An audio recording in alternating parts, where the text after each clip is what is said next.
Hello everyone, welcome to this video. My name is Daniel Bomo, and in this video we will be talking about the concept of Forex trading, but we will be focused on the terminologies used in Forex trading. And these are some of the major terminologies you would hear me use from time to time during the course of my training, during the course of my teaching. So I had to explain them to you.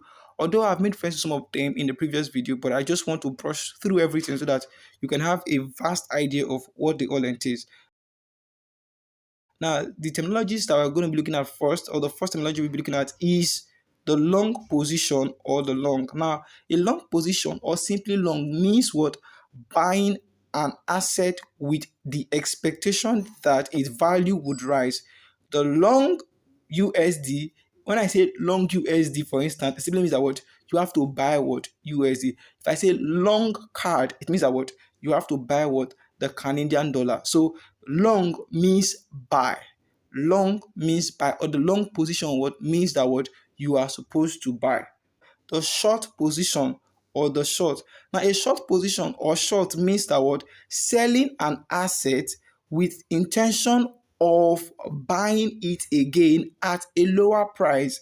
These are the two things you'll be doing. Like I told you before, I said when it comes to foreign exchange, when it comes to foreign exchange, what you are doing is what you will simply open chart, you analyze the market, you decide to either buy for profit, you decide to either sell for profit or buy what at a lower rate with the expectation that what that the price would go up in no distant time or in the nearest future. Do you get it now? So this is basically the entire concept of trading forex. Okay, if I say long, it means you are buying, and if I say short, it means that what you're selling. So you are buying because you are expecting that what at the price what would change.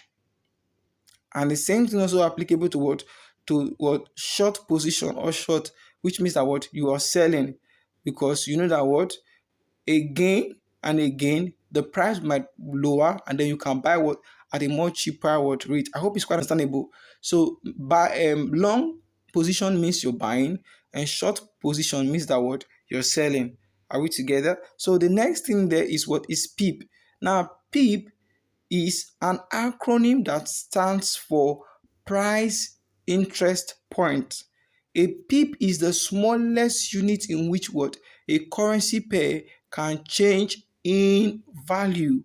I've explained these pips before in the previous video. There was a video I did that actually talks about pips extensively. We're talking about what probably you want to buy a particular currency against the other.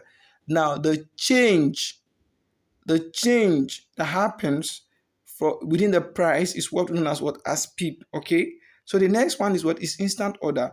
Now a market order is an order to buy or sell an asset at a specific or better future price. Now when I start saying all of these things in subsequent videos, have an idea of what they entail.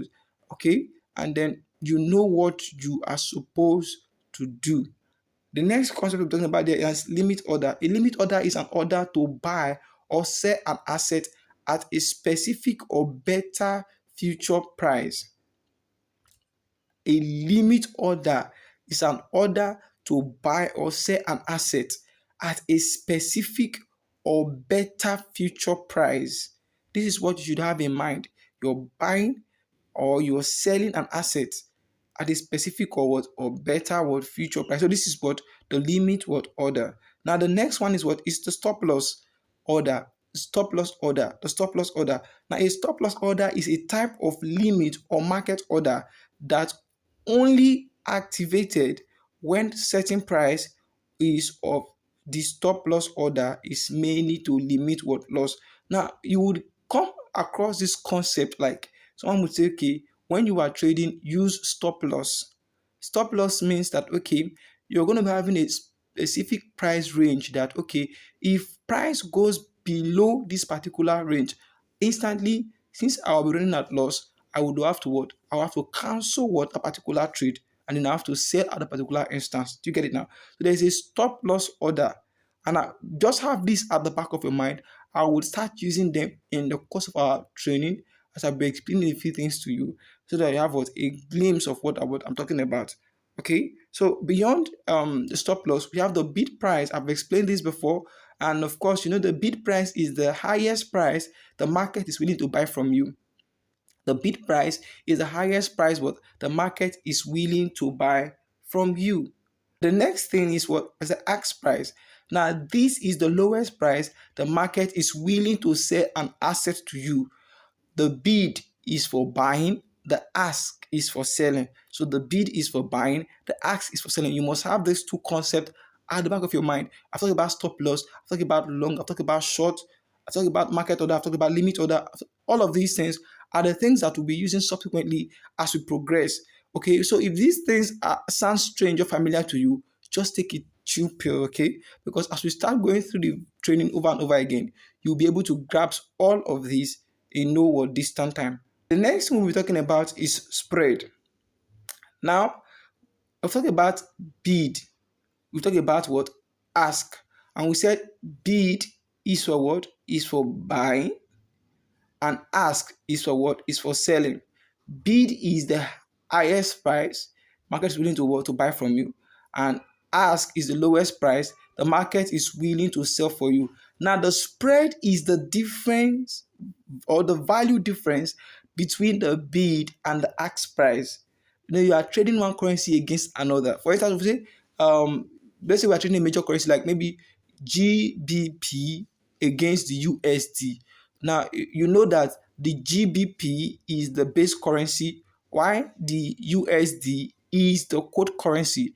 Now, the difference between the base currency and the quote currency, the difference in value between that bid price and the ask price is what is known as what? As spread. So you must have this at the back of your mind. The next thing we're going to talk about now in this video is what? Is a candlestick. Now, a candlestick chart is a graphical representation of the price of an asset for a given time frame. It is made up of candlesticks, each representing what? The same amount. We have the candle chart pattern. Now, the candle chart pattern is simply the formation of some recurring pattern in the chart, which could be used to make trading decisions based on past market responses. So talk about candlestick, talk about the candle chart pattern. All of these are what some of the things that we'll be dealing with when we come to what to terms like technical analysis, um, sentimental analysis, and stuff like that. So let's just proceed. The next thing is what is trend line. Now, this is a line that is drawn across the chart to determine the trend of the market. You draw a trend line to know if the market is going up or it is going down. So you have the upward trend, you have what the downward trend. Now, when you draw your trend lines, it will help you indicate if the market is going up or what it is going down. Now, these are the things that we'll be studying in details. Like I told you before, this is like more or less like what a theoretical aspect of the whole training. So you have to prepare yourself, you have to get yourself ready for everything that is coming, okay, that we're going to be saying. Now, so far so good. We've talked about a lot of things. We talked about the technology. Now, and of course, another thing we're talking about again is what is support. Now, a support level is an area of significant demand where buyers step in and push what the price up. So if there is a graphic representation of this, I will show it to you because there's always a support and a resistance level in each of these charts that you're going to be reading. And once you start reading our charts, I will tell you, okay, look, this is where you have the support, and this is where what you have what the resistance. Now, the support is what the significant level is at the lowest point where buyers they step in and then what they push what the price up. So the price that was going down before, and of course, it gets a particular point, it just breaks, and then what it starts going up again. That's what you can see that what that support what has happened. Now, the bottom level, the market turns and start going up is also known as what? As support. So wherever you see that, okay, the market was coming down and then it got to a particular point, it stopped and then it started going up. That point where it stopped and it started going up, that point at the bottom is known as what? As the support. Okay, it's known as what? As the support. You must always have this at the back of your mind. Then the next thing there is what? Is resistance. Now, a resistance level is an area of significant supply where sellers. And you see now that what the first thing is what Support was what was having buyers push the price to go up. But now when you talk about resistance, the sellers are now coming in what to push what the price what downwards, or they are doing it what to bring what down the price. So support is at the bottom, resistance is at the top. Now the support involves what the buyers pushing the price up, while the resistance involves what the sellers what pushing what the price what down. Now the resistance is the upper level of the market, and it that where the chart just goes up to a particular state or point, and then it starts what going down again. That is what, so you have to know this is support, and of course what this is resistance. Now having all this basic knowledge are the things that would help you what improve what your trading chances. I hope I've made myself clear. Hope the point I made, or hope everything I explained here, they are vivid as possible as it can ever be. Okay, so you must understand support, you must understand resistance, you know candlesticks, and now you know what chart, what or candle chart patterns. Now, having said all of these, the next thing we'll talk about now is what is lot size, and then we start talking about lot size from the next video. So thank you so much for seeing this video. My name is Daniel Bomo, and I will see you in the next video.